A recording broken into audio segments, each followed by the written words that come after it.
So I recently purchased two Anker Solix F3000s, along with two of Anker's Bi-Directional Inlet boxes uh, for peak shaving purposes. Here in New Jersey, where I happen to live in my specific area of New Jersey, um, electricity rates have gone up astronomically recently. I'm paying on peak hours 52 cents a kilowatt hour, and off peak I'm only paying 7 cents a kilowatt hour.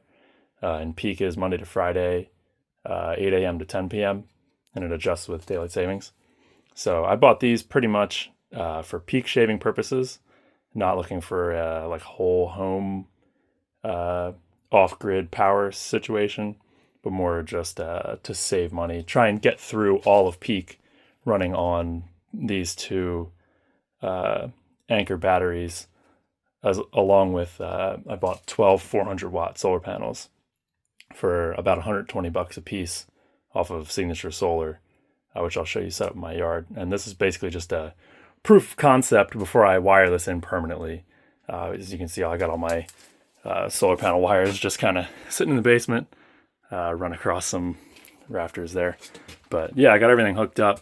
Got the two Anker Solix bidirectional inlet boxes wired into separate 20 amp circuits, one on L1 and one on L2, and both are capable of backfeeding up to 15 amps on their individual circuits, and they're dedicated circuits, so they can feed the full 15 amps back. So, and then along with that comes a smart meter, Anker's smart meter, and that allows me to monitor the power draw of everything in the house. And then that works with the two Ankers to like modulate, I guess, the voltage and amperage that it puts out to balance like the grid versus your loads, so that as long as if you're pulling, less than 15 amps on L1, less than 15 amps on L2, these will backfeed the entire power for those, and then continue to feed that power back if you pull more. And I find that in watching it for the last 2 weeks, I typically only pull, maybe like 400 to 500 watts on L1 and 400 to 500 watts on L2, unless I'm running the dryer or like central air conditioner or electric oven. And those, you can kind of, like the AC and the dryer and stuff like that, you can kind of just run that off peak anyways. So I wasn't really super concerned about that. So I got 6 kilowatt hours of batteries here combined between these two. And then I got 12 400-watt solar panels in the yard, which I'll show you real quick. This is kind of like a 100% DIY setup. That's what I'm trying to do here. Keep it under $5,000 and do it before the end of 2025, when the federal tax credit ends for solar panels. And the battery backups count for that as well, which you can factor in, so you get 30% off. I purchased these, the F3000s. Anker had a deal. I got them for $1,400 a piece, so that's $2,800. And then I bought 12 solar panels for $120 a piece, plus like $400 to ship them. And then for about $400 worth of 2x4s and 4x4s from Home Depot, made myself some little stands out here, wired them up. So I have those Anker Solix boxes, have an inverter in them, and they have a high voltage and low voltage each. They'll do 165 volts on the one at 17 amps, and then the other one is 60 volts, I think, at 17 amps. It comes out to 800 watts on the low side and 16 watts on the high side, so then it comes out to 2,400 total watts of solar that you can input to each of those F3000s. So I have two of them, so obviously the total maximum was 4,800 watts, which is why I bought 12 400-watt solar panels. And so I have one, those four are wired in series, and the back four are wired in series. Those run to the high voltage inputs on the Anker. And then I got these two in parallel and those two in parallel, and those run to the low voltage side of the Ankers.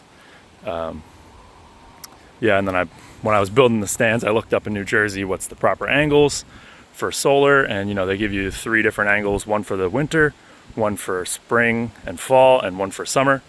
So these all have, I pre-drilled 3 holes at the different angles when I was doing the calculations here, and you basically just undo this bolt and the whole thing you can tilt back or forwards. They're in spring fall mode obviously right now because it's October, but you can tilt it back for summer, tilt it up for winter. It's facing south that way.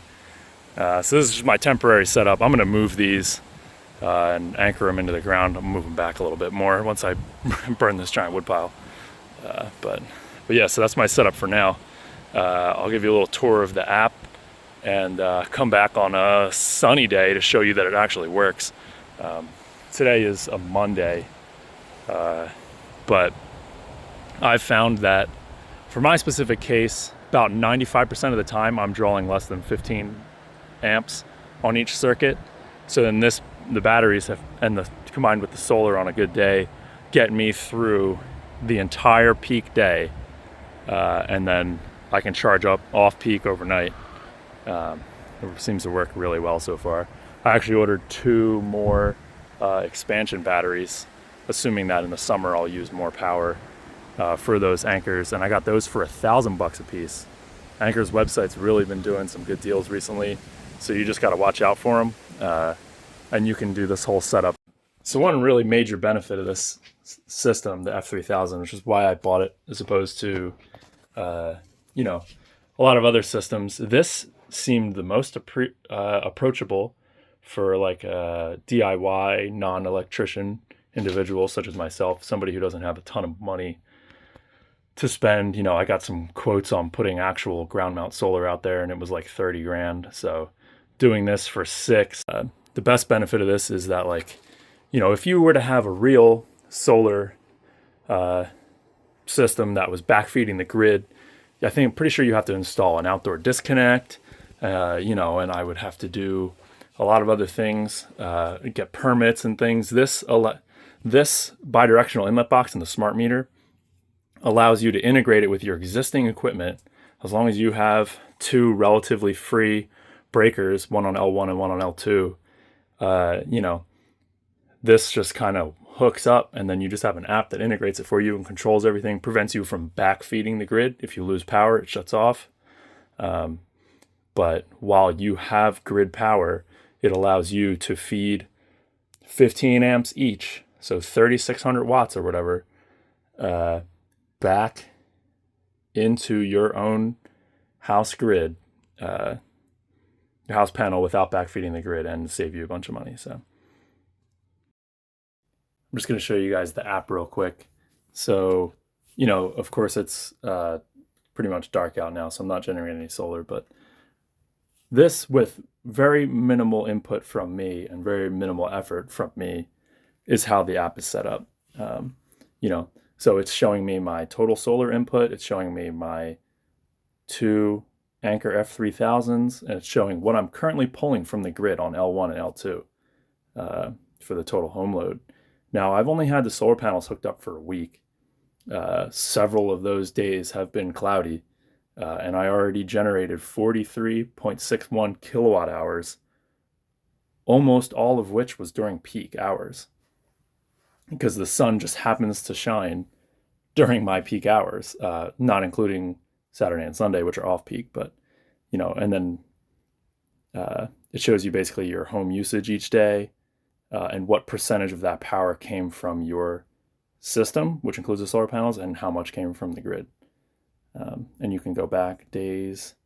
Some of the days I've gotten it pretty high.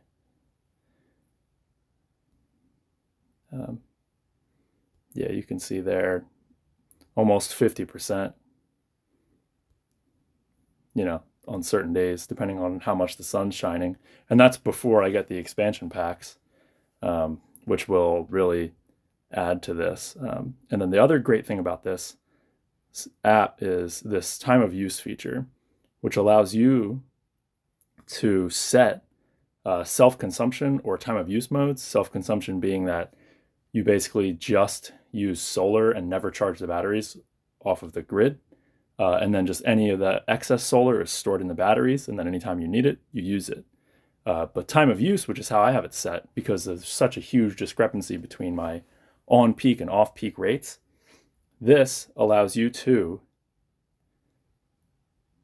by time of year, because as the seasons change for daylight savings time and stuff, my peak times adjust. So you can pre-schedule this based on, when daylight savings occurs, like in November or whatever. So I have the summer from April to October, which is daylight savings time, and then the winter, which would be like November to December, which is out of daylight savings. Same thing with January to March. For right now, for April to October, basically, you have different settings for your weekday and weekend.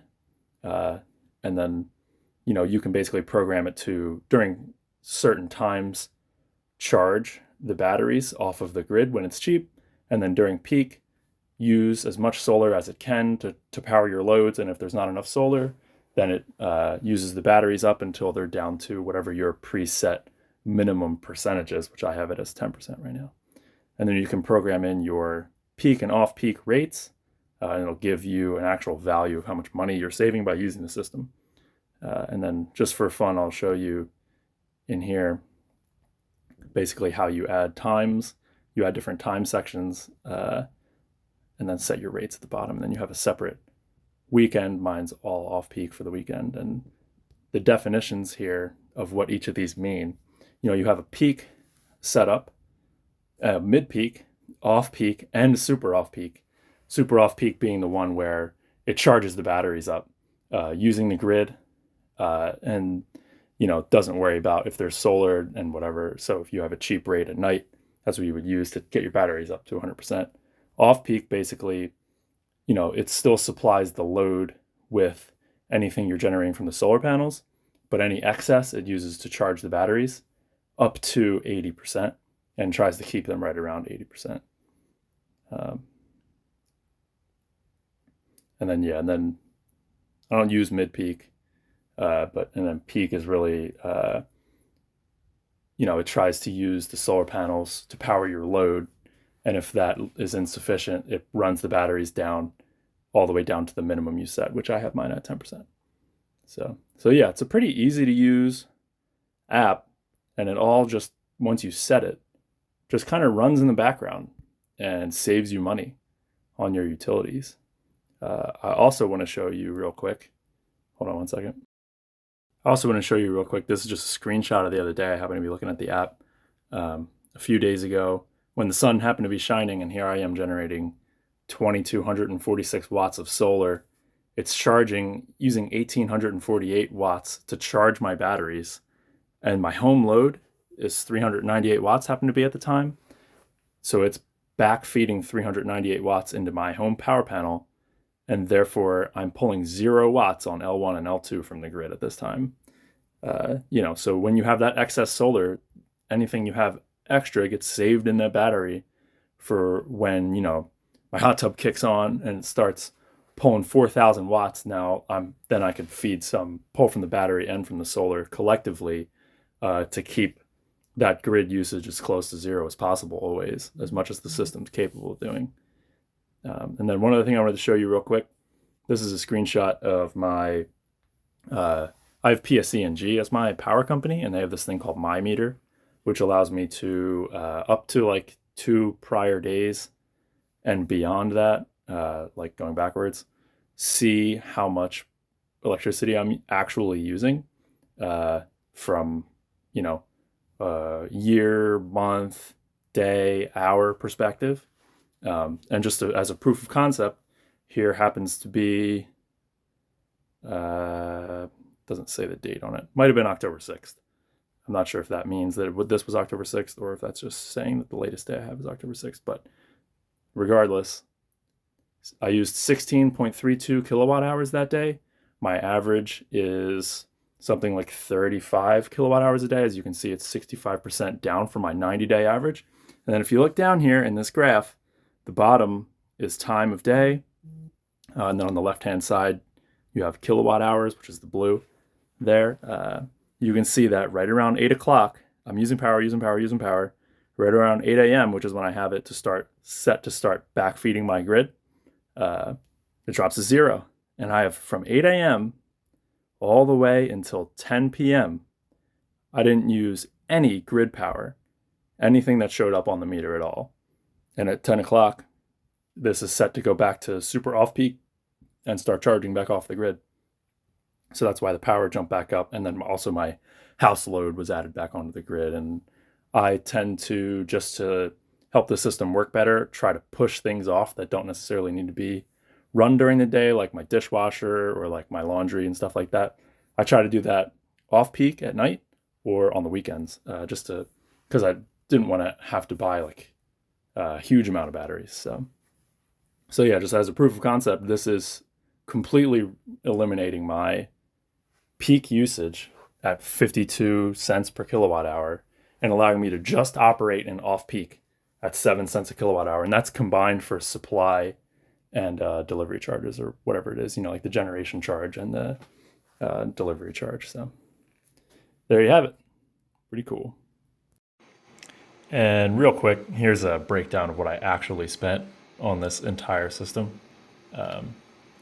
Went a little bit overboard. Probably don't need the expansion batteries, but really to optimize the solar usage, I found that sometimes during the day, especially like 11 or 12 o'clock, because the batteries were charged overnight, I only had a little bit of time to discharge before the sun really started putting out some rays, that had excess solar. My batteries were at 100% and I wasn't storing it or using it. So I think those expansion batteries at $1,000 a piece on sale will pay for themselves. So yeah, basically I got my Anker F3000s. I got two of them, $1,400 a piece, totals $2,800.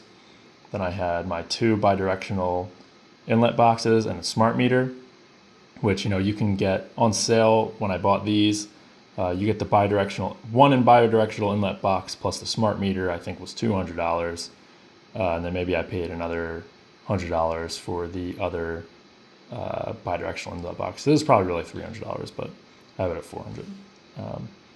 Then I had a 3 kilowatt hour expansion battery, two of those at $1,000. That's $2,000.